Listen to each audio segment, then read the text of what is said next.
It all started on a gray Thursday morning.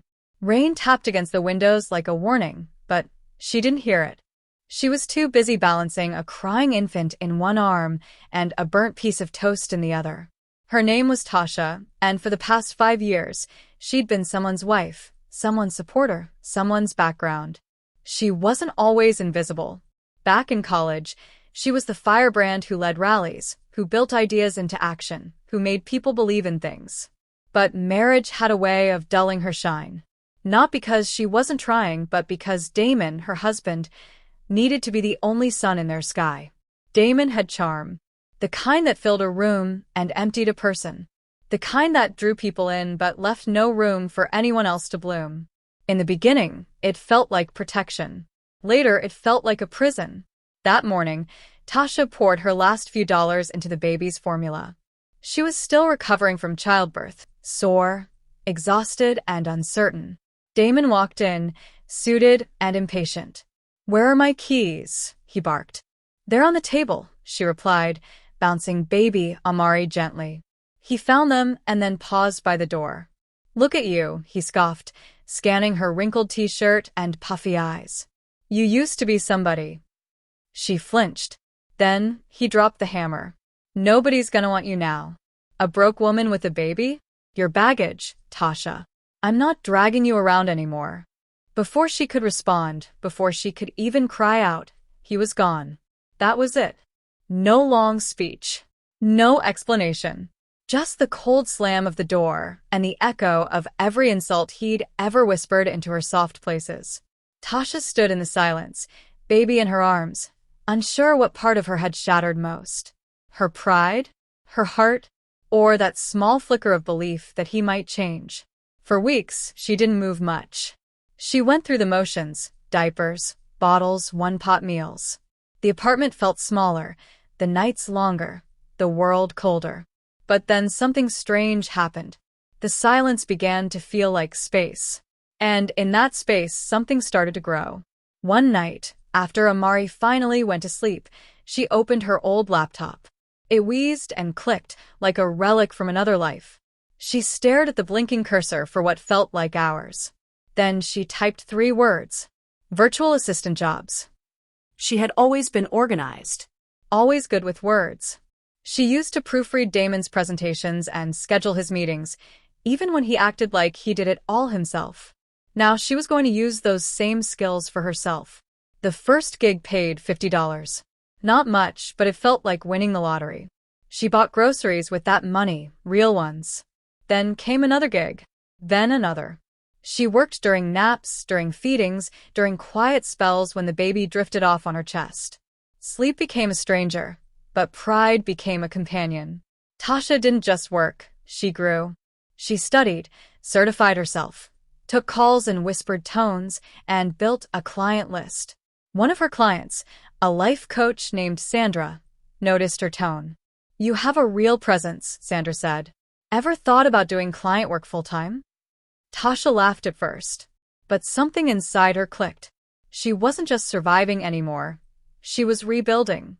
3 months later, Sandra referred her to a corporate training firm that needed an executive assistant. The salary made her eyes water. And the interview? It was remote, professional, and somehow peaceful. They offered her the job before the video call even ended. She was back. Not to who she had been, but to someone sharper, stronger. She bought new clothes. Not flashy, just fitted. She moved out of the old apartment into a cozier space with sunlight in the morning and a park nearby for Amari. She even bought a stroller that turned heads, sleek, black, and fast. And then it happened. Sandra invited her to come into the office just once for a team photo and training day. "You're part of the executive family now," she said. Tasha hesitated, but something in her whispered, "Go." The day she walked into that glass building, sunlight bouncing off the marble floors, she didn't know what was waiting on the other side of the elevator door. She stepped off the lift, smiled at the receptionist, and headed to the security desk to sign in. Then she froze. Behind the desk, polishing nameplates and refilling lanyards, stood Damon. Same pressed shirt. Same smug expression. But this time, he didn't look like a son. He looked like a flickering bulb. He didn't see her yet, but he would. And when he did, she would not shrink. She would not stammer. She would not cry. She would walk right past him like the ghost of everything he lost. Damon's head was down, focused on aligning badges in a tray. Tasha had already signed in with the building's app on her phone.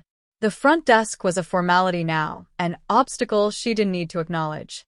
But fate, or something more poetic, had different plans. She stepped forward, heels clicking on the polished floor. The sound echoed louder than she expected, loud enough for him to look up. Their eyes met. He blinked like someone waking from a dream. For a second, he didn't move. Then his jaw slackened. "Tasha?" he muttered, voice caught somewhere between disbelief and discomfort. She didn't answer. She didn't need to. Her eyes said it all. The woman standing in front of him wasn't the same one he left behind in a cluttered apartment with no food and a crying baby. This woman was composed, powerful, silent in the kind of way that makes people nervous. Before he could speak again, Sandra appeared behind her. "There you are," she said, wrapping Tasha in a warm hug. "Come meet the rest of the team." She turned to Damon with a casual nod. "Oh, this is Tasha. She's the new executive assistant to the VP." Damon's face barely hid the punch of that title. Executive assistant to the vice president. She didn't even glance back.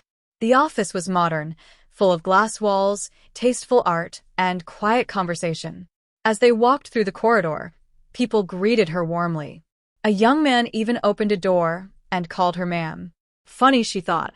6 months ago, she couldn't get anyone to answer an email. Now she was being escorted to a corner conference room with a view of the skyline. Sandra handed her a latte. "Almond milk, right?" Tasha smiled. "Yes, thank you." They sat for a team introduction, and as names were exchanged and jokes passed around, she allowed herself a moment to breathe. It was the first time in a long while she had been in a room where no one underestimated her. About 30 minutes later, a knock at the glass wall startled her. Damon stood outside, holding a package. Sandra rose to answer it. Damon spoke softly, too softly for the group to hear, but his eyes kept darting toward Tasha. Sandra returned with the envelope and a raised eyebrow. "Someone from downstairs wanted to make sure this reached you personally." Tasha opened it. Inside was a simple note. "Can we talk?" Damon. She folded it in half without a word. Later, when the lunch break came, she stepped outside to a quiet bench by a fountain. She knew he would follow. And he did. He approached slowly, awkwardly, like a child asking for something he doesn't deserve. He started, standing in front of her. "I wasn't expecting you." She looked up, expression unreadable. "I mean, you look different." "I am different," she said, voice calm. He sat beside her without invitation. "I was wrong," he admitted. "I thought you were stuck. I thought you'd be waiting for me to come back. But you did all this without me." She turned to face him now, her voice sharp but measured. "You told me I was baggage. That no one would want me, because I had a baby. You walked out like I was something to throw away. What did you think I was going to do? Curl up and disappear?" He looked down. "I didn't know what I was doing. I was scared." "No," she said firmly. "You were selfish." Silence stretched between them. Finally, he asked, "Can we try again? For Amari?" Tasha blinked slowly, the name of their child suddenly feeling like a shield he was trying to use. "Don't say his name like it gives you rights. You haven't even called." "I didn't know how to." She stood up. "You knew how to leave." He stood too, desperation slipping into his tone. "I miss you." She paused. "Then maybe you should learn to miss people without trying to own them." She turned and walked away, her head high, her heart steady. As she reached the revolving door, she stopped and looked over her shoulder. If you're watching this and you've ever been told you weren't enough, let me tell you something, you are. And if stories like this move you, inspire you, or even make you think, subscribe to this channel. There's more where this came from. She walked back inside. Not to impress. Not to prove. The weeks that followed Tasha's first day in the office were smooth, steady, and nothing short of transformative. Each morning, She walked into the building with purpose, the weight of her past slowly shedding like old skin. Her confidence didn't arrive all at once. It crept in quietly, like dawn through a window, until one day she didn't recognize the woman she had been before. She was now someone people listened to, valued, sought out. Sandra often pulled her into meetings she didn't have to attend, not just for assistance, but for her insight. "What do you think, Tasha?" became a question she heard often. It startled her at first. Then, she began to respond without hesitation. Amari, her son, blossomed too. He was growing fast, all wide eyes and gummy smiles. Her evenings with him were sacred, long baths, little books, lullabies she never thought she'd have the strength to sing. She no longer survived. She lived. Damon didn't disappear completely. He lingered around the lobby, sometimes glancing toward the elevators, sometimes walking slower when she passed. But he never tried to speak to her again. Maybe he got the message. One afternoon, Tasha got a call from HR. There was a mentorship opportunity for junior staff. Would she be interested in leading a small group of interns and new hires? She hesitated, then smiled. "I'd love that."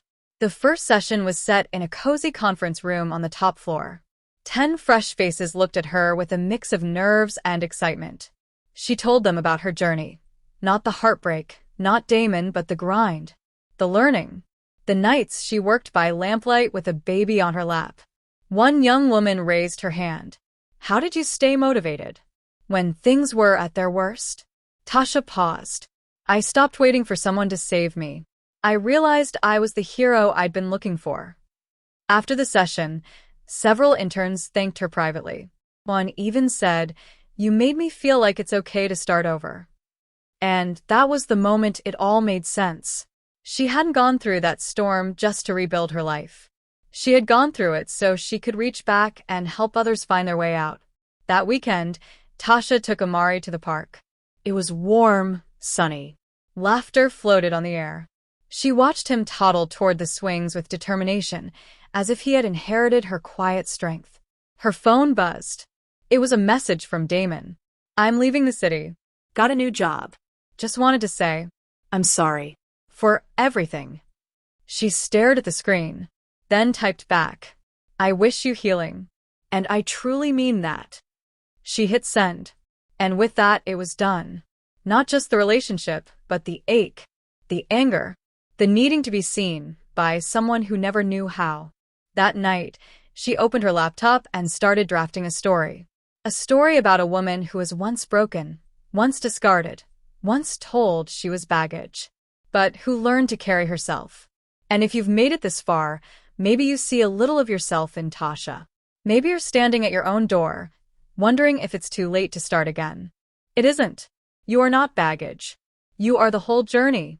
And someone somewhere is waiting for the moment you finally believe that.